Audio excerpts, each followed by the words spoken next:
Tan Malaka, Penangicen, Minangkabau itu alam pikiran, paradigma. Dunia aku nagari aku tempat merantau. Yang Minangkabau itu di Kapalo. Abstrak. Kecek Tan Malaka. Oke. Ya kan kerapatan adat nagari. Adatnya kan apa cah? Makanya yang lucu tuh malahan justru ada di beberapa daerah. Iya. Yang cek nagari yang sama kannya pecah. Riset saya terakhir itu ada 812 nagari di Minangkabau. Itu hampir atau sebagian besar itu wali nagarinya tidak harmonis dengan kan. Kalau cari dari pendekatan sejarah, otomatis Tambo itu mulai ditulis ketika, bahkan kalau MD Mansur bilang tradisi tulis itu ketika Islam masuk. Makanya awal-awal tulisan Tambo itu selalu Arab Melayu. Ada dua, Tambo itu dua jenisnya. Tambo ala Minangkabau dan Tambo Nagari. Nah, itu pertama, kalau dari faktanya kini sekitar sampai plus 9 Tambo itu ada di perpustakaan di Leiden. Ya. Jadi orang banyak tidak sadar kalau sebenarnya wali nagari itu adalah jabatan yang dibuat oleh Belanda melalui IGOP. Kemudian apakah nagari hari ini sama dengan nagari dulu? Nah, itu sudah jelas jawabannya tidak sama. Satu buku perjanjian Corpus Diplomaticum. Jadi Corpus Diplomaticum itu kompilasi perjanjian antara pemerintah Hindia Belanda dengan kerajaan-kerajaan di Nusantara. Ketika saya riset untuk Minangkabau itu ada sekitar 255 perjanjian.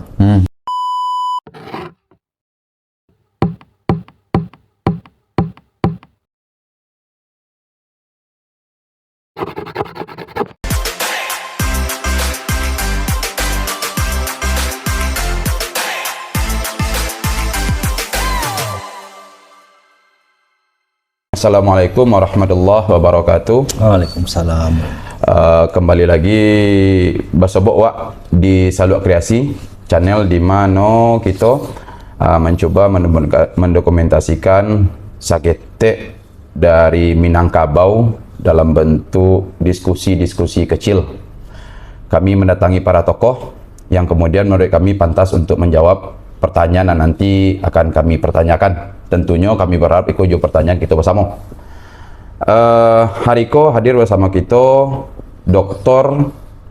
Aulia Rahmat, SHI, MAKN. MAHK ya. Panjang nama beliau lah. Beliau adalah seorang dosen. Kalau umur tidak terlalu tua lah kau dosen, tapi seorang yang visioner. Beliau juga dalam berbagai penelitian melakukan penelitian terhadap Minangkabau dan kebudayaannya. Mudah-mudahan pertanyaan kita nanti bisa dijawab oleh beliau dan bisa juga menjadi referensi nanti untuk kita bersama. Sebelumnya terjadi fenomena pada akhir-akhir yang kemudian di Minangkabau kembali mencoba mengangkat jati dirinya atau membesarkan kebanggaan dirinya terhadap sejarah Minangkabau. Namun pada kenyataannya, berdasarkan berbagai hasil penelitian, banyak temuan-temuan sejarah yang kadang itu berbeda dengan hasil penelitian yang mungkin bersifat ilmiah, seperti hal Tambo atau sejarah-sejarah nagari. Kini kita coba menanyakan atau mendiskusikan permasalahan itu kepada dosen kita, yaitu Aulia Rahmat, dan mudah-mudahan beliau bisa menjawab apakah benar yanglah kita temui selama ini, kita pahami selama ini sesuai dengan kenyataan sejarah. Selamat datang Ul. Ya, selamat datang Sultan. Pertanyaan pertama Giko, di seberapa jauh Pak Ul pernah meneliti atau menguasai atau mendalami tentang Minangkabau, atau kalaupun ada enggak tulisan-tulisan ilmiah yang pernah Pak Ul lakukan terhadap itu, sehingga kami bisa mengatakan Pak Ul salah satu orang berhak untuk menjawab pertanyaan kami nantinya. Silakan Pak Ul. Oke, makasih Sultan. Kalau dibilang tadi di awal disebutkan tokoh ya, kayaknya alun. Alun ya. Sebab ulun takah lah. Iya. Yang pertama. Yang kedua, riset tentang Minangkabau sudah dari 2010. Dulu waktu S2 itu tesis mengkaji tentang Perda Nagari, Perda 2007, Junto Perda nomor awal itu Perda nomor 9 tahun 2000, Perda 2007, sama celai Perda 3 2007, Perda Sumbar tentang Perda 2007 itu tentang Nagari, Perda 3 2007 tentang pendidikan Al-Quran yang dihapus dan dicabut oleh Menteri Pendidikan. Kemudian sempat terlibat di beberapa kali riset dan pengabdian tentang Nagari, misalnya kayak pengabdian waktu merekonstruksi bentuk hubungan antara Rokan dengan Wali Nagari di Nagari Ampeangke, Duang, dan beberapa riset tentang Nagari juga, sampai yang terakhir itu disertasi waktu S3 juga tentang Nagari. Dan kemudian juga ada satu artikel yang sudah dipublish, yang kalau untuk publish di jurnal internasional bereputasi di Scopus ada satu artikel tentang Nagari, dan beberapa artikelnya itu di Sinta atau di artikel-artikel di Indonesia. Dan kalau berbicara tentang riset Nagari, ini pertanyaan penting tadi ya. Sepengalaman awak melakukan penelitian, kalau orang meneliti tentang Minangkabau, pasti rujukannya itu biasanya kalau versi bahasa Indonesia itu tiga buku utama. Satu Muhammad Nasrun tentang falsafah adat Minangkabau, dua Rusli Amran Minangkabau hingga Plakat Panjang, tiga Anafis Alam Terkembang. Ketika diteliti lebih lanjut, bukuku ternyata merujuk ke sumber yang sama. Rata-rata bukuku merujuk ke tulisannya Westeneng tentang The Minangkabau Nagari. Kemudian merujuk ke risetnya beberapa peneliti luar, sebutlah misalnya Franz Benda Beckmann, Kibet von Benda Beckmann, kemudian beberapa nama-nama besar lainnya yang pada intinya kalau diperhatikan lagi, sumber utama yang digunakan dalam riset Nagari Minangkabau itu sumber tertulis ya itu adalah adat Reh Bundel. Adat Reh Bundel yang sempat dikodifikasi oleh Belanda secara bertahap, semuanya itu total ada, kalau tidak salah ada sekitar 39 jilid dalam rentang waktu yang cukup lama. Dan untuk Minangkabau itu ada di 4 atau 5 jilid yang berbeda. Dan itu hanya berisikan kompilasi tulisan Belanda tentang Minangkabau atau juga laporan-laporan dari masyarakat adat tentang perkembangan Minangkabau yang kemudian dikompilasikan menjadi bentuk tertulis. Oh, jadi tadi kan pertanyaannya seberapa bisa kami memastikan bahwa Pak Ul bisa menjawab pertanyaan kami gitu ya kan? Iya. Ternyata kalau dari hasil pernyataan Pak Ul ada beberapa kali riset, beberapa kali bahkan Allah coba menjangkau lebih dari riset-riset selama aku pernah dilakukan. Mungkin ke pertanyaan selanjutnya. Di Sumatera Barat yang secara geografis di dalamnya ada masyarakat kultural Minangkabau yang kemudian kan Sumatera Barat tidak sepenuhnya dengan Minangkabaunya ya. Kemudian pemerintah daerah kan akhirnya mengambil atau menggunakan istilah yaitu apa namanya desa, istilah-istilah kepemerintahan itu dirubah dengan penyesuaian dengan sistem Minangkabau gitu, adat, sehingga desa berubah menjadi istilah Nagari. Setelah Pak Ul coba dalam penelitian Pak Ul, bagaimana Pak Ul mencari apakah implementasi Nagari tadi yang kemudian sebenarnya secara pemerintahan itu adalah desa, apakah sama dengan temuan Pak Ul dulu, Nagari yang dulu dengan desa yang kini kemudian bernama Nagari? Ah gitu. Ya. Ya, itu pertanyaan yang cukup sulit dijawab ya. Tapi pada intinya seperti ini. Sebelum awak berbicara tentang Nagari dan segala macam, pertanyaan pertama yang harus awak jawab tuh Minangkabau. Minangkabau kok gini. beberapa orang menafsirkan Minangkabau itu adalah semacam adalah sekelompok orang suku yang tinggal atau mendiami sebagian besar wilayah Sumatera Barat. Termasuk sebagian daerah Thailand Selatan dan juga sebagian daerah Malaysia. Itu kan artinya di situ dibatasi oleh wilayah. Teritori tertentu zaman dulu yang kemudian setelah dalam konsep negara modern mulai dibatasi. Nah, itu pertanyaan pertama. Itu yang harus sepakati dulu Minangkabau ku aswananya kini.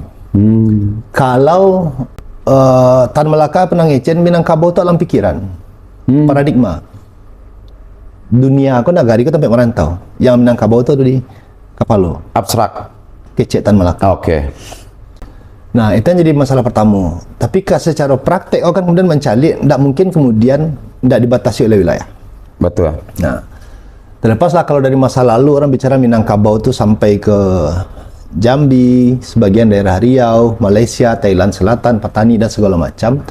Tapi yang nyatanya hari ini yang dianggap eksis itu kan yang ada di Sumatera Barat. Ya. Walaupun kalau diperhatian secara tradisi di Negeri Sembilan itu masih ada disebut dengan adat Datuk Perpati. Ya. Dan adat Karai anak Datuk Perpati itu masih sangat persis mirip dengan apa yang ada di sebagian besar daerah-daerah Minangkabau hari ini. Kalau tarik kini ke kondisi apakah nagari kini sama dengan nagari yang dulu? Betul. Nah, itu sebuah pertanyaan yang mungkin kalau dicoba diteliti, batas maksimal yang bisa digunakan untuk menjawab itulah batas tertulis. Artinya batas tertulis karena rujukan sejarah yang bisa dijangkau cuma itu. Dan di sini saya berani mengatakan kalau berbicara tentang konsep nagari di awal itu hanya bisa dirujuk dari kitab Adat Reh Bundel itu. Jilid ke-11 ke berapa dan beberapa lagi. Sama satu lagi itu ada satu buku perjanjian Corpus Diplomaticum. Jadi Corpus Diplomaticum itu kompilasi perjanjian antara pemerintah Hindia Belanda dengan kerajaan-kerajaan di Nusantara. Ketika saya riset untuk Minangkabau itu ada sekitar 255 perjanjian yang dibentuk oleh Hindia Belanda dengan orang Minangkabau. Walaupun orang yang pertama kali bilang beberapa literatur dari Rusli Amran atau Anafis bilang perjanjian yang pertama disepakati itulah perjanjian Painan. Tunggu. Perjanjian Painan. Itu yang Pak Ul baca tadi itu, literasi yang Paul temukan bukan di Indonesia. Bukan di Indonesia. Corpus Diplomaticum ini saya dapat akses dari kawan yang ada di luar negeri yang memberikan akses untuk bisa mengunduh beberapa koleksi perpustakaan Leiden yang sangat dibatasi. Oh, berarti Belanda ya? Belanda. Oh, jadi Pak Ul mencoba mengakses itu ya? Ya. Dan itu melampaui, bukan mungkin sebenarnya tidak melampaui, tapi setidaknya berbeda rujukan dari contoh Anafis tadi ya? Iya. Lanjut. Masalah itu tadi, lanjut. Nah, artinya batas yang paling awal bisa mengenali negari adalah batas yang pernah ditulis tentang negari. Ya. Kalau otomatis dari sumber tertulis. Nah, kemudian apakah nagari hari ini sama dengan nagari dulu? Nah, itu sudah jelas jawabannya tidak sama. Bahkan tidak sama. Kalau zaman dahulu itu kan kalau bicara tentang konstruksi Minangkabau, kalau sepakati konstruksi Minangkabau itu kan sebelum Portugis masuk Limo Balai Sabaleh, itu kan konstruksinya kan mengenai kerapatan Pengulu. Ya. Otoritas politik tertinggi negara itulah kerapatan Pengulu. Kerapatan Pengulu itu kan kumpulan dari nenek mamak kepala kaum, kepala suku. Artinya nagari menggunakan sistem pemerintahan kolektif, tidak sistem pemerintahan tunggal. Nah, itulah yang kemudian coba digeser dari Belanda. Jadi orang banyak tidak sadar kalau sebenarnya wali nagari itu adalah jabatan yang dibuat oleh Belanda melalui IGOP. Jadi ada IGOP itu semacam kalau bahas kini itu kayak undang-undang lah. Oke. Jadi Belanda itu menerbitkan undang-undang dengan memperkenalkan satu jabatan baru, wali nagari. Pokok mode itu, nah kalau di situ Drakar pernah berbicara berdasarkan catatan Raffles dan segala macamnya. Apakah Rusli Amran juga mengutip, Anafis juga mengutip itu, bahkan Elizabeth Graff tentang gejolak politik ekonomi juga mengutip itu. Ini mengatakan maksudnya Jadi awalnya tuh Belanda tuh ketika sampai di daerah Minangkabau agak sulit kebingungan. Bakal kebingungan, ternyata menguasai Minangkabau tuh tidak segampang menguasai Jawa. Karena di Minangkabau tuh penguasaannya itu karena bersifat kolektif. Misalnya kayak properti di Minangkabau. Itu yang menguasai kini si nenek mama atau bukan dong? Kolektif. Kolektif. Nggak bisa dikecen Bondokan doang berkuasa, nggak bisa nenek emak berkuasa. Iya, lanjut. Itu yang akhirnya Belanda bingung. Makanya kemudian salah satu cara yang dilakukan oleh Belanda untuk menguasai Minangkabau itu dengan memunculkan satu struktur baru. Wali Nagari. Iya. Atau yang dulu orang mengenalnya dengan istilah Angku Palo. Di atas Angku Palo itu ada Angku Lareh. Angku Lareh itu juga bergeser. Lareh dulunya di Minangkabau itu adalah sistem politik. Iya. Makanya orang kenal Lareh itu ada 3 ya. Bodi Caniago, Koto Piliang, Lareh dan Panjang. Itu kan sebenarnya masalah paradigma politik. Awalnya. Iya. Ketika Belanda masuk, ternyata definisi Lareh yang awalnya paradigma politik dirubah menjadi definisi wilayah kekuasaan. Makanya kalau baca lihat struktur pemerintah nagari di zaman Belanda itu, di tiap nagari itu ada Ci Angku Palo, Kapalo Nagari, yang ditunjuk dan disahkan oleh Belanda. Ya. Di atas Angku Palo bukan Angku Lareh. Angku Lareh itu menguasai 2 atau 3 nagari yang berdekatan. Jadi Lareh tidak lagi dimaknai sebagai paradigma politik, tapi gabungan beberapa wilayah nagari. Iya. Nah, itu yang pertama. Kemudian hal yang juga sekarang masih menjadi simpang siur, bahkan kemarin dalam proses perumusan Perda 7 2018, Pak Aristo sebagai ketua tim selama 12 tahun juga lama bercerita bicara tentang konsep Tigo Tungku Sajarangan. Iya. Nah, ini yang saya pikir sangat vital dan sangat krusial karena ada satu surat dari Nenek Mama di Sulawesi Selatan yang memprotes Tigo Tungku Sajarangan itu sia-sia. Nah, ini yang menjadi hal yang ketika saya awal mendapatkan data ini cukup terkejut ya. Iya. Karena sejak awal saya memahami Tigo Tungku Sajarangan itu adalah nenek mama, alim ulama, cerdik pandai. Iya. Ternyata ketika ada protes ini saya coba menggali lebih lanjut sampai kini itu saya mendapatkan dalam risetnya Benda Beckman di 2009 Iya. tentang transformasi politik Minangkabau. Ternyata dia menemukan Tigo Tungku Sajarangan di Minangkabau itu awalnya ternyata nenek mama, alim ulama, Bundo Kandong. Tunggu. Kan yang biasa kita dengar itu nenek mama, alim lama, cerdik pandai. Ya. Ternyata ada yang meneliti, ketemunya nenek mama, Alim ulama, Bundo Kandong. Bundo Kanduang. Ya. Jauh beda ya? Beda.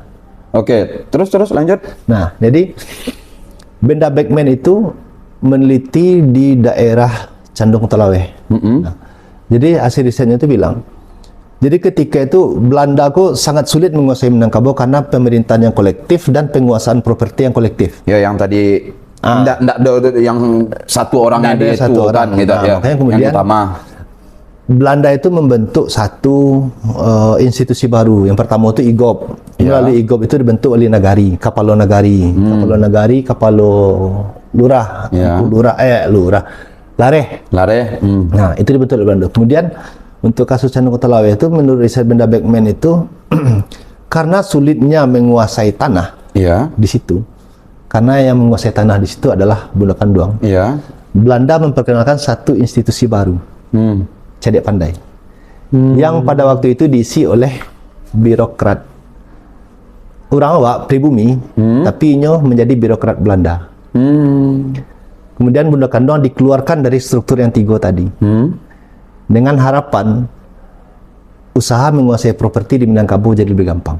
Di zaman Belanda kah? Di zaman Belanda. Karena logikanya bagi Benda Beckman waktu itu, nenek mama itu representasi politik tertinggi di Minangkabau. Oke. Jadi representasi politik tertinggi itu bukan Wali Nagari, tapi mama. Alim ulama representasi penguasa atau otoritas agama di kepercayaan lah, keyakinan. Bundo Kandong representasi kepemilikan properti di Minangkabau. Itu logika awalnya kecek Benda Beckman. Tapi kemudian Belanda melalui regulasinya secara bertahap, Bundo Kandong dikeluarkan, diganti dengan struktur baru cerdik pandai. Nah pertanyaannya, representasi apa sih cerdik pandai di Minangkabau? Kalau kini kan pejabat. ya tidak bisa lepas dari itu sebenarnya, tidak bisa lepas dari itu. Tujuannya kan diperkenalkan itu kan agar pejabat yang ditunjuk Belanda bisa masuk Ke struktur yang ada. Ada celah untuknya bisa masuk. Ya. Karena kekuasaan yang ada di Minang tuh waktu itu solid. Untuk masuknya ndak bisa ya. Mungkin bisa dirubah strukturnya. Iya. Dengan tawaran struktur baru ya. Dengan tawaran struktur baru. Dan lahirlah di situ Cedek Pandai. Cedek Pandai. Ternyata Kiko, Pak Ul. Itu kita kan belum, itu jauh loh sebenarnya pembicaraan kita. Ternyata jauh sebelum kita membicarakan Hariko. Nah. Tadi kan pertanyaan lo Hariko kan. Ya, Hariko. Ternyata sebelum Hariko saja lah banyak pergeseran penyesuaian bisa jadi disebut oleh penguasa atau apapun terhadap Minangkabau itu dan terhadap Nagari itu. Ya. Kalau dulunya Nagari itu kayak tadi kan strukturnya kolektif, kemudian Ado akhirnya menjadi satu pucuk yang kemudian menguasai misalnya kan. Itu saja lah berubah ya. Jauh berubah. Dari zaman sebelum Belanda atau zaman pra penjajahan, kemudian penjajahan, baru masuk kini sebenarnya ya. Kini masih panjang juga lah. Panjang. Jadi kalau pra penjajahan itu kita anggaplah sebelum masuk sebelum Minangkabau bersentuhan dengan asing. Oke. Ketika bersentuhan masuk Belanda itu proses panjang itu gitu. Belanda itu ketika masuk di Minangkabau itu kalau adanya saya langsung bagi dua wilayah Minangkabau. Satu Padang perkotaan yang dipimpin oleh gubernur daerah Belanda. Yang kedua namanya Padang pegunungan atau Padang Boven London. Itu yang dipimpin oleh garis keturunan Pagaruyung. Sultan Bagar Salam. Walaupun di situ tuh sebenarnya kalau awak baca Rusli Amran di situ, kalau awak baca Anafis di situ, kalau baca beberapa riset lain tentang itu, sebenarnya agak sedikit kompleks ya. Karena bukan drakar. Karena di situ ditulis kalau sebenarnya Belanda tuh pengen yang menjadi Raja Minangkabau, yang Gubernur Boven London, kok sebenarnya bukan Bagar Salam, tapi Tuan Kulintau. Tapi sayangnya Tuan Kulintau kok ndak nio dia kerjasama. Nah, itu ya kalau diteruskan itu menjadi awal perpecahan perang saudara di Pagaruyung yang kemudian orang memahaminya sebagai perang Padri. Gitu. Jadi kok agak sebenarnya tanpa kita harus mengulang pertanyaan sebenarnya ya. Ternyata Nagari itu dengan dinamikanya dari dulu sampai kini sangat besar. Proses sosialnya, proses politiknya, proses kepentingan di dalam berubah-ubah sehingga Nagari tadi berubah. Ya, karena kalau tadi zaman Belanda tadi baru zaman Belanda loh. Perubahan besar itu terjadi zaman Belanda. Yang awalnya kolektif diperkenalkan menjadi satu pimpinan kuat, tapi tetap kerapatan Nagari diakui. Oke. Nah, setelah merdeka, pertama di Orde Lama awalnya diakui. Struktur tadi yang wali Nagari diakui, kan diakui, kerapatan Nagari diakui. Tapi kan secara perlahan Orde Baru dengan paradigma pembangunan, unifikasi itu kan disatukan jadi desa. Iya betul. Babat habis. Kan hilang, yang ada cuma kepala desa. Tunggu, berarti penggunaan istilah Nagari sesudah zaman Belanda pun ketika zaman kemerdekaan, setelah kemerdekaan pernah menggunakan istilah Nagari juga? Zaman Orde Lama pernah, zaman Orde Baru dengan undang-undang pemerintahan desa dilebur jadi desa semua. Oke. Dan untuk PBAT kan dikuatkan dengan Perda 1383 Provinsi Sumbar, tapi wujud hukang adamihi. Iya betul. Dianggap ado, tapi tidak bisa mempengaruhi struktur pemerintahan. Sampai di 98 reformasi Sumatera Barat itu merespon pertama dengan Perda 9 2000 yang langsung dia mendemen do Perda 2007. Ada sedikit perbedaannya, tapi hal yang tidak bisa ditinggalkan adalah pengaruh model demokrasi terpimpin di dalam Nagari. Di mana bedanya kalau dulu tuh lembaga Nagari itu kan kerapatan adat Nagari. Ketika berubah menjadi Nagari di Perda 9 2000 Perda 2007 itu kan namanya BMN Bamus. Dan itu yang mengisi bukan Mama. tapi struktur masyarakat modern, keterwakilan keterwakilan apa istilahnya? Unsur 5. Bukan, itu di Perda 7 2018. Oh, yang terakhir ya? Yang terakhir. Kalau yang di situ unsur masyarakat. Atau yang kemudian dikenal dengan istilah LMD. Iya, betul. LKMD zaman desa. Iya. Itulah gesernya dari kerapatan, bukan kan ya, tapi kerapatan. Bamus, jadi bamus. Bamus. Yang isinya yang tadi. Isinya yang tadi unsur masyarakat. Oke, lanjut. Kemudian disitulah yang kemudian banyak memunculkan konflik di Minangkabau. Kau bisa cari, mungkin hanya sedikit dari riset saya terakhir itu ada 812 nagari di Minangkabau. Itu hampir atau sebagian besar itu wali nagarinya tidak harmonis dengan KAN. Oke. Kenapa? Karena KAN secara validitas hukum, ini adalah validitasnya itu hukum adat. Ini punya otoritas karena struktur adat. Wali nagari punya otoritas karena ditunjuk oleh bupati. Itu yang sering memancing adanya dualisme di Minangkabau. Nah, dalam Perda 7 2008 balik, itu yang belum maksimal dipahami oleh masyarakat. Karena masyarakatku masih merasa awak hidup dalam model Perda 9 2000, Perda 2 2007. Kalau struktur nagari diseragamkan. Padahal Perda 7 2008 balik, ini tuh awalnya tuh dari Undang-Undang Desa. Undang-Undang Desa, Undang-Undang 6 2004 balik itu kan membuka peluang diakui desa administratif dan desa adat. Tapi amanatnya proses pengakuan langsung hanya diberikan dalam jangka waktu 1 tahun sedang Undang-Undang Desa. Artinya 2005 balik. Kalau tidak diajukan, habis. Semuanya default kembali ke desa administratif. Sementara di Minangkabau masih menggunakan sistem nagari. Sementara desa di Undang-Undang Desa sudah tidak diakui. Yang diakui itu hanya nama lain. Tapi struktur harus sesuai dengan struktur desa. Karena belum ada pengakuan sebagai nagari sebagai adat. Desa adat. Ya, desa adat belum. Di pasal 99 dan 105 balik, pada akhirnya Sumatera Barat mengambil langkah kedua, langkah penataan regulasi namanya. Penataan regulasi itu di bawah Undang-Undang Desa, beko ada Perda Provinsi yang mengatur tentang desa adat yang harus diturunkan menjadi perda di tingkat kabupaten kota. Artinya bahasa sederhananya, yang dikehendaki di undang-undang desa kalau cik nagari cik perda. Misalnya nagari contoh Kubang Putih lah. Kubang Putih misalnya. Nagari Kubang Putih itu harus ada satu perda dari kabupaten yang menyatakan bahwa nagari Kubang Putih adalah desa adat. Jadi bukan lagi paradigma yang lama. Perda 2 2007 berlaku untuk seluruh nagari Sumatera Barat. Bukan seperti itu. Yang dikehendaki oleh Perda 7 2008 balik itu ini hanya menjadi pelengkap payung hukum. Jadi kan perda kabupaten kota tidak bisa keluar kalau tidak ada perda di provinsi. Jadi perda provinsi itu sebenarnya hanya menjadi payung hukum agar perda kabupaten kota itu menerbitkan perda tentang desa adat.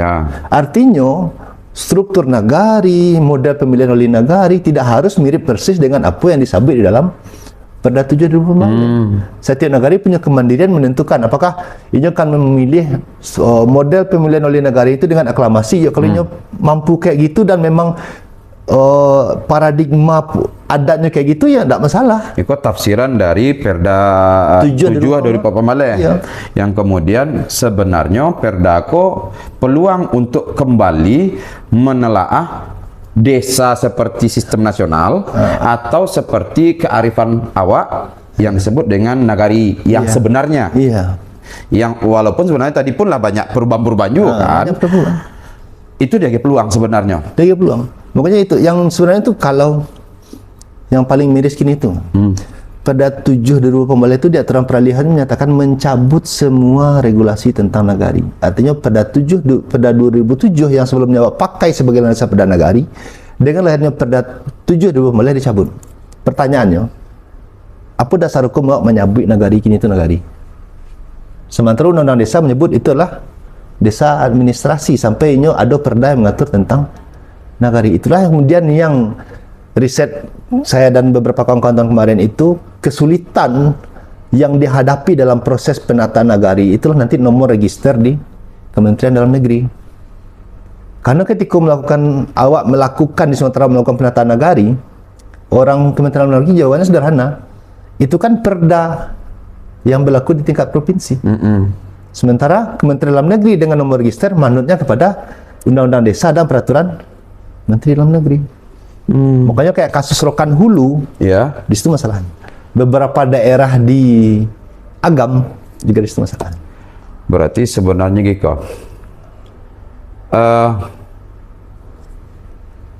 Disimpulkan atau tidak disimpulkan sih sebenarnya, tapi ternyata sekelumit tentang nagari saja di Minangkabau dan sekarang Hariko secara teritori, kalau kita anggap itu sebagai daerah Minangkabau Sumatera Barat Hariko salah satunya, kemudian memakai dominannya di situ karena siku sumbernya, nagari saja kita sudah serumit itu memikirkannya ternyata.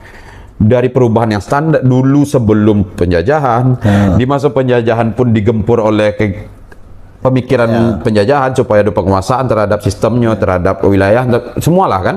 Kemudian sudah merdeka, kemudiannya ada pengakomodir melihat dijadikan nagari, tapi ya kan orang tua masih mengecekan sudah zaman Belanda masih kok kami bernagari, mungkin itu nagarinya gitu kan. Ya, nagari versinya. Nagari versinya. Kemudian sesudah itu di zaman Orde Baru, kemudian ada penyesuaian yang sama, harus kembali memakai desa karena seragam seluruh Indonesia. Dan kini dibuka kembali sebenarnya peluang untuk lebih luas, ya kan. Tapi sayangnya tadi ya kan, sinkronisasi sistem antara daerah, provinsi sampai ke pusat tidak sinkron. Disonansi istilahnya. Apa nama itu? Riset kami terakhir itu kemarin dengan tim artikelnya itu judul itu disonansi. Disonansi itu tidak ada kesamaan pendapat. Tidak ada kesamaan kok. Seharusnya itu kan ketika kamu memulai sesuatu harus pakai dulu. Ya. Kau bule kok. Oh, harus pakai apakah nan bule kau godok saya atau kalian yang boleh bule. Jadi itu yang tidak terjadi sebenarnya. Jadi akhirnya seperti kalau maka pertanyaan tadi sebenarnya tanpa dijawablah terjawab bahwa benarkah nagari yang kini ku benar seperti adonyo atau hanya sebuah desa strukturnya? Ternyata jawabannya ya sebingung itu menjelaskannya.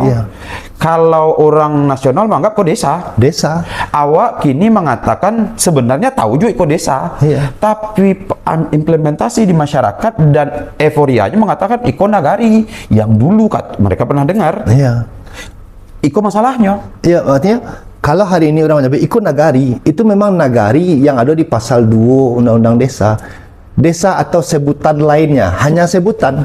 Iya tadi bukan paradigmanya. Sehingga akhirnya kan dari IKO saja kan tumbuh banyak permasalahan dari IKO kan. Yang kemudian, contoh kasus. Daerah, salah satu yang ditemukan itu daerah Solo Selatan, itu ada beberapa kecamatan dan ada beberapa nagari di bawah kecamatan. Untuk daerah Sangir, Kecamatan Sangir, itu kannya yang di bawahnya itu kan ada beberapa desa ya, kalau tidak salah 7 atau berapa desa ya, atau kemudian disebut nagari, wilayah administratifnya, memiliki satu kan, dan kan itu tidak mau sekali-kali mengatakan pacah lok kan di nagari kocek lain. Misalnya Lubuk Gadang, ada Lubuk Gadang Indo, Lubuk Gadang, ada Lubuk Gadang Utara, Timur, Selatan, Tenggara, kita. Ketika orang ingin bukakan, ribut. Karena kecil orang kan, kami Lubuk Gadang kan, bukan Lubuk Gadang desa. Bukan Lubuk Gadang, apa namanya, bukan Lubuk Gadang per desa-desanya, per nagarinya, tapi kami nagari yang dulu gitu. Nah, itu sebenarnya gitu. Jadi dulu itu kan ketika nagari yang kemudian dipaksakan menjadi desa, itu banyak riset, misalnya kayak riset Bang Hengki Andora dan kawan-kawan. Itu kan terjadi dinamika penyatuan dan pemecahan. Karena dulu tuh nagari ketika otomatis berubah jadi desa, kan jumlah pemerintahan terendah Sumatera langsung seketek. Iya betul. Karena ada yang dirampingkan. Nah, kemudian supaya dapat dana pelimpahan pusat lebih banyak, awak pecahlah. Nah, desa-desa dipecah. Misalnya kayak di kampung, Meropaneh, nagarinya Meropaneh.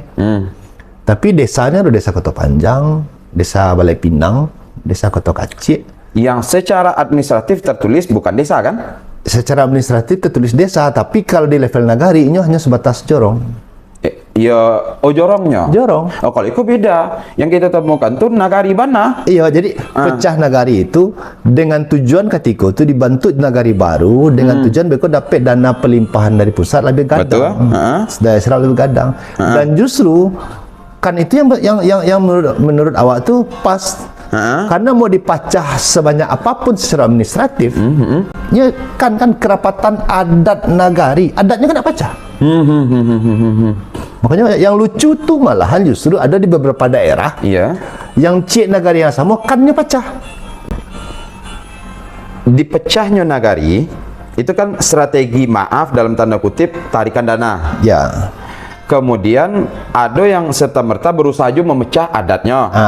Kannya dipecah. Tapi ada juga yang kemudian tetap mempertahankannya satu, nagarinya silakan berbeda. Ya. Berarti itu Pasaman tuh. Pasaman ada perda khusus. dan sebenarnya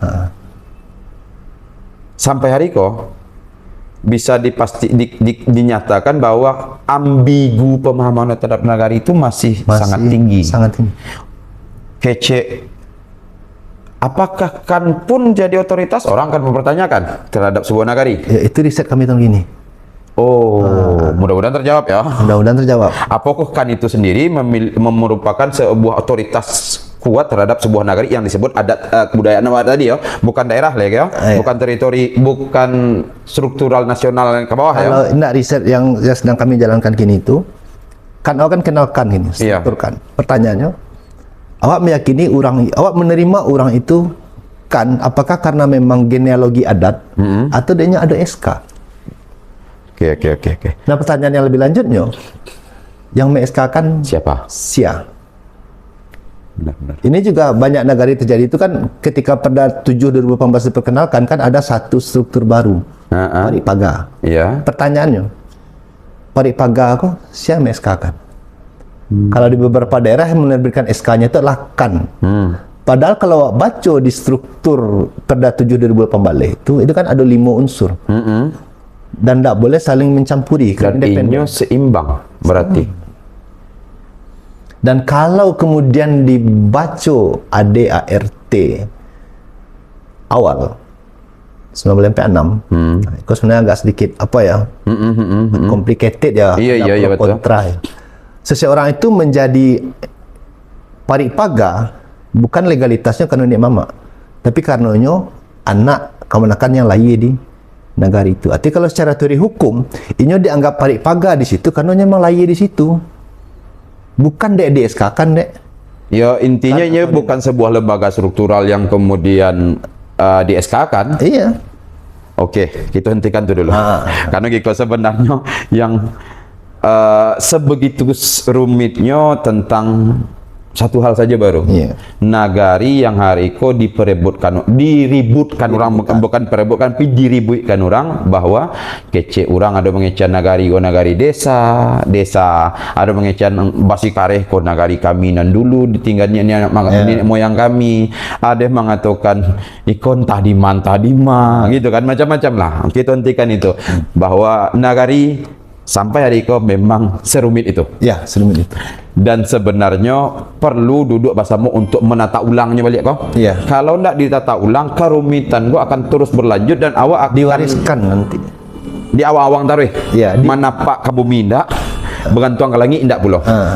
Jadi di tangan digigit, di kumbang. Oke, Iko melangkah awak satu pertanyaan terakhir. Kecil terakhir mungkin tidak juga karena tak lihat lu kerumitannya di dalam.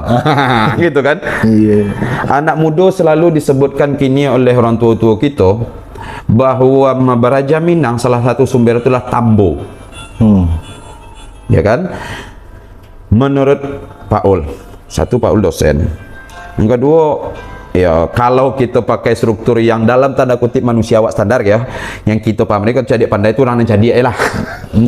Walaupun kondisi berbeda ya pada kenyataan yang tadi kita cari, jadi pandai itu adalah solusi cara struktur Belanda untuk masuk supaya bisa masuk ke sistem. Oke.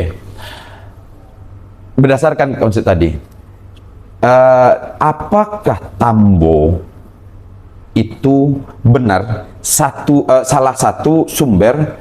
Dan bagaimana pandang Pak Ul dengan ternyata Tambo tidak Satu versi lo kayaknya banyak lo orang yang bicara tentang Tambo. Oke, Bang dari Paul. Tambo kan yang harus pahami itu kan ada dua. Tambo itu ada dua jenisnya. Tambo ala Minangkabau dan Tambo Nagari. Nah, Tambo Tambo, kalau dari faktanya kini sekitar 49 Tambo itu ada di perpustakaan di Leiden. Ya. Walaupun saya sendiri belum pernah ke situ. Berapa? 49 Tambo. Sampai 49 Tambo yang ada di perpustakaan Leiden, dan kalau buka perpustakaan digitalnya Leiden, koleksi digital itu masih judul tuh restricted, ditutup, tidak dibatasi. bisa diakses. Iya. Oke, terus? Nah, itu yang pertama. Kemudian apakah kemudian hari ini perdebatannya Tambo ini sebenarnya tidak terjadi hari ini. Jauh ketika MD Mansur tahun 75 menulis buku Sejarah Minangkabau, dia sudah membincangkan ulang perdebatan antara Imo Perlindungan dengan Hamka. Imo Perlindungan mengklaim Tambo Minangkabau itu 1% fakta, 99% fiksi. Iya. 1% fakta. Iko menurut Imo Perlindungan. Ya, Imo Perlindungan mengatakan 1% fakta, iya. 99% fiksi. Nah, tuh yang pertama.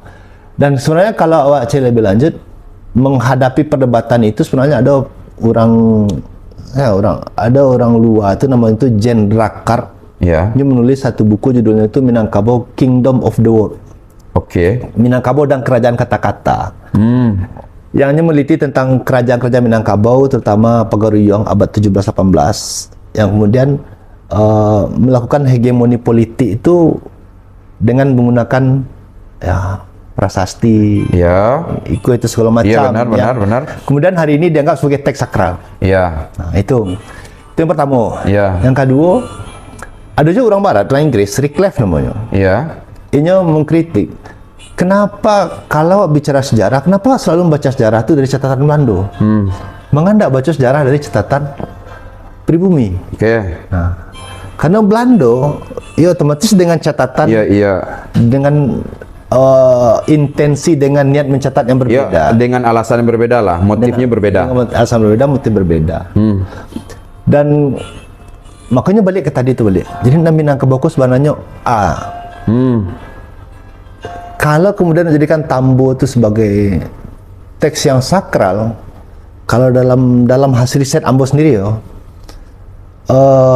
Tambo atau bahkan justru matrilineal Minangkabau itu bukan unsur pokok Minangkabau, tapi hanya istilahnya itu emergent properties atau fitur yang dilahirkan oleh konsep Minangkabau. Oke. Yang intinya pokok Minangkabau itu sebenarnya cuman dua, urangnya cie, alam cie. Itu yang unsur Minangkabau. Makanya orang Minangkabau tu ada punya kesadarannya tu bertingkat-tingkat.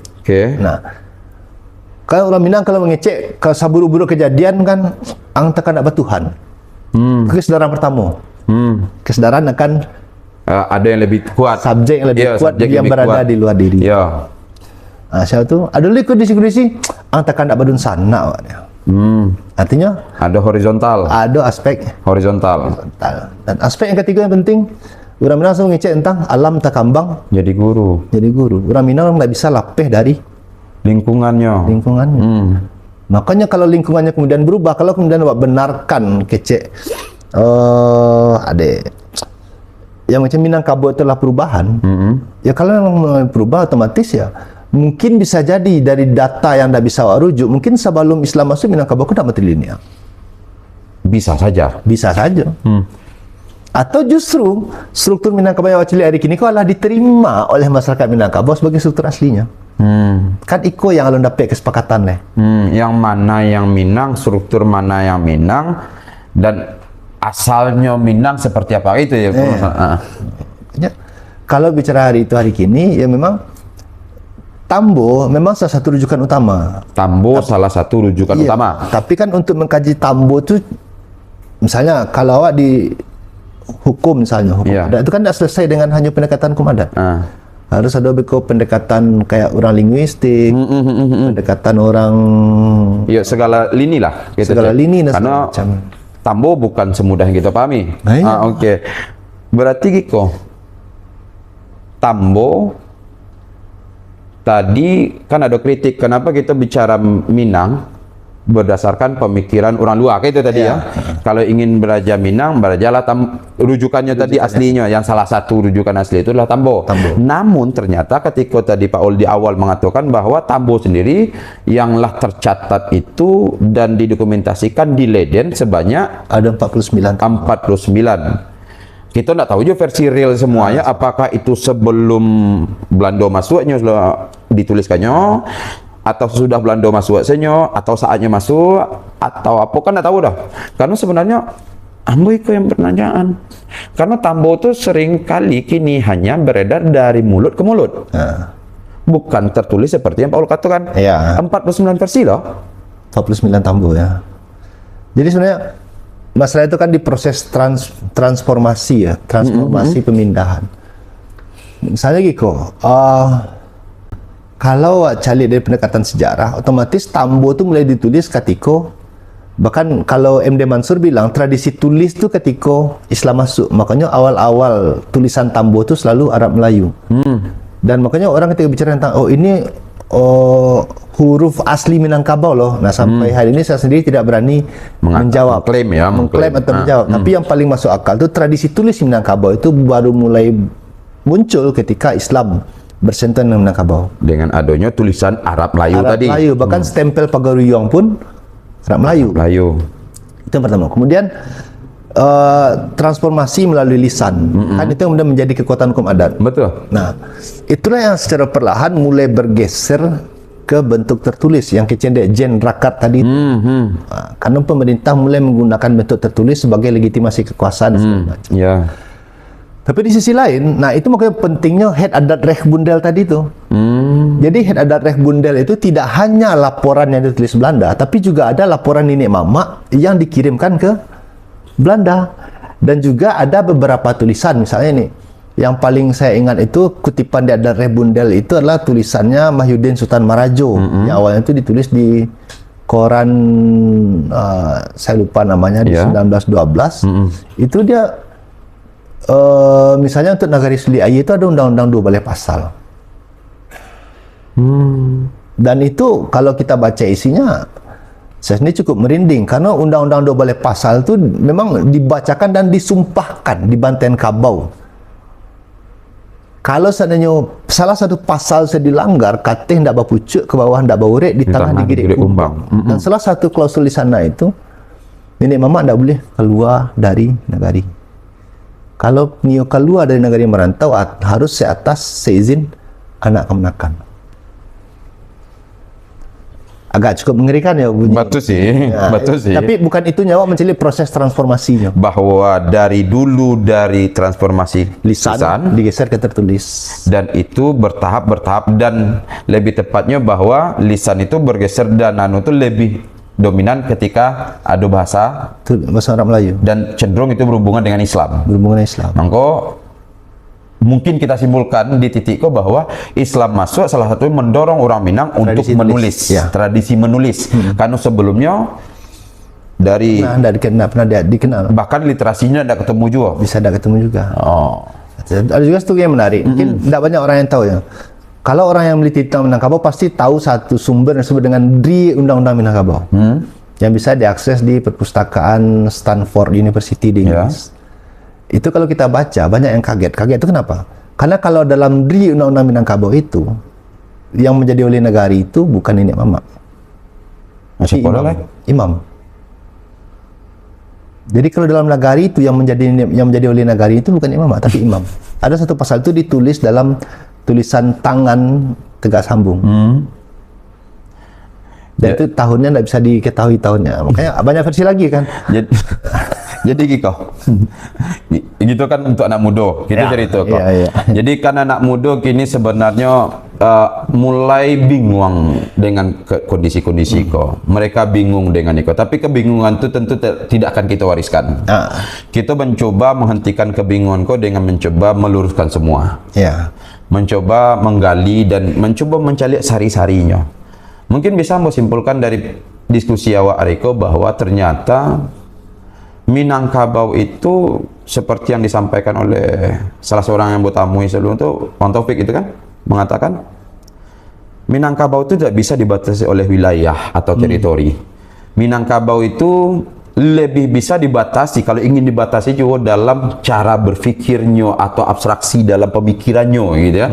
Sehingga dimanapun ini akan tetap jadi orang Minangkabau, kapanpun dan apapun waktunya, dimanapun tempatnya, secara personal. Kemudian secara kolektif, ya, itu yang bermasalah gitu ya, yang kalau tadi kolektif, nagari ternyata sampai kini ribut, tapi setidaknya, kalaupun hariko kerumitan itu terjadi, antara adat, pemerintah, desa, atau apalah namanya, nagari. Tapi yang pasti bahwa hariko kita berusaha untuk kembali, di satu sisi menghidupkan kembali semangat Minangkabau dengan struktural pemerintahannya, bla bla bla lah namanya. Dan di sisi lain ada mewadahi hariko, yaitu negara dengan menghadirkan desa dan kemudian desa adat gitu. Ya silakan kita mau pilih apa, tapi walau hari ini tentu dengan perjuangan awak bersama ya. Tadi juga ada disampaikan oleh Pak Ul, Tambo. Sebenarnya ketika dikaji, itu kan jadi berpisau mata dua. Kadang ketika anak muda bertanya tentang iko jawab paranggai, ndak ngerti Tambo baca Tambo nak dibaca ndak basobo. Kadang satu orang tua memahami satu Tambo saja. Ternyata ketika Belanda masuk dan dia melakukan pendokumentasian, ada 47 yang hari ko baru ketemu ko ya. Alun tahu semua ada ndak yang berada di situ. Tapi setidaknya bahwa kalau kita merujuk kepada Minangkabau dengan cara tulisan, memang kita harus akui ya, Riko orang Minangkabau dari dulu sampai sekarang minim menulis kayaknya ya, minim menulis. Membaca mungkin kuat, menulis secara struktural kebudayaan yang rendah ya. Jadi kepada anak muda tidak salah jo atau orang kini, ya Paul kemudian melakukan penulisan, haruslah kita mulai menulis kok. Karena sebenarnya ketidakadanya tulisan tadi membuat kita hari pun dalam diskusi pun sebenarnya rumitnya entahlah gitu kan. Tapi sebenarnya yang harus kita pahami dan kita sampaikan kepada pendengar kita, penonton kita, bahwa Minangkabau itu tidak terbatas oleh ruang dan waktu, karena ini secara personal ada di pemikiran manusia-manusianya. Dan Tambo itu bukan disebut, Ambo tidak berani mengatakan kecelakaan sejarah ya, bukan. Tapi itu perjalanan sejarah kita dari dulu mulut ke mulut, kemudian ada yang menuliskan, dan kemudian itu tidak teramplify pada hal-hal yang lain. Ada yang berusaha menulis, tadi ada undang-undang ketemu, Dri undang-undang, ada yang lain macam, Ambo yakin masih banyak. Bahkan katona nampik pun kita jarang ketemu secara tertulis penjelasan bla bla bla. Ada itu banyak yang belum dituliskan ya, atau banyak yang belum didokumentasikan. Maka kepada kita bersama, termasuk juga Pak Lambo ya, itu kan sebenarnya tugas mendokumentasikannya kalau mendokumentasikan. Kerumitan itu adalah Minangkabau sebenarnya. Itulah yang Minangkabau dengan sekelumit dinamikanya, dan kita sebagai orang Minang harus bangga dengan dinamika kerumitan tadi itu gitu. Bukan rumitnya dinamika, tapi dinamika kerumitannya tadi.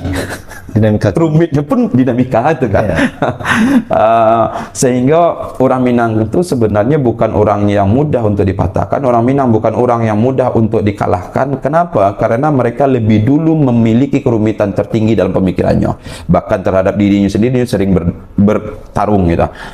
Maka kepada generasi muda kita harapkan, marilah kembali mengamini dinamika pemikiran, acoklah membaca balik, mulai menulis, sehingga keturunan kita ke depannya masih tetap dengan Minang, tapi dengan Minang yang terdokumentasikan. Mungkin itu yang dapat kami sampaikan hari ini. Kalau kesimpulannya, ambil serang-serang. Kalau tidak bisa diambil ke kepala, masuk ke saku, tidak tahu saku Ustaz. Jadi kepada Pak Ul, terima kasih atas waktunya. Mudah-mudahan kalau ada waktu lain kita bicarakan balik, karena masih banyak sebenarnya yang harus kita selesaikan. Dan itu tugas kita anak muda, orang Minang juga.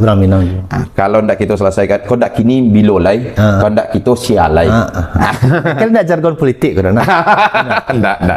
Mungkin itu dari kami. Salut kreasi mohon undur diri. Akhir kalam, assalamualaikum warahmatullahi wabarakatuh. Waalaikumsalam.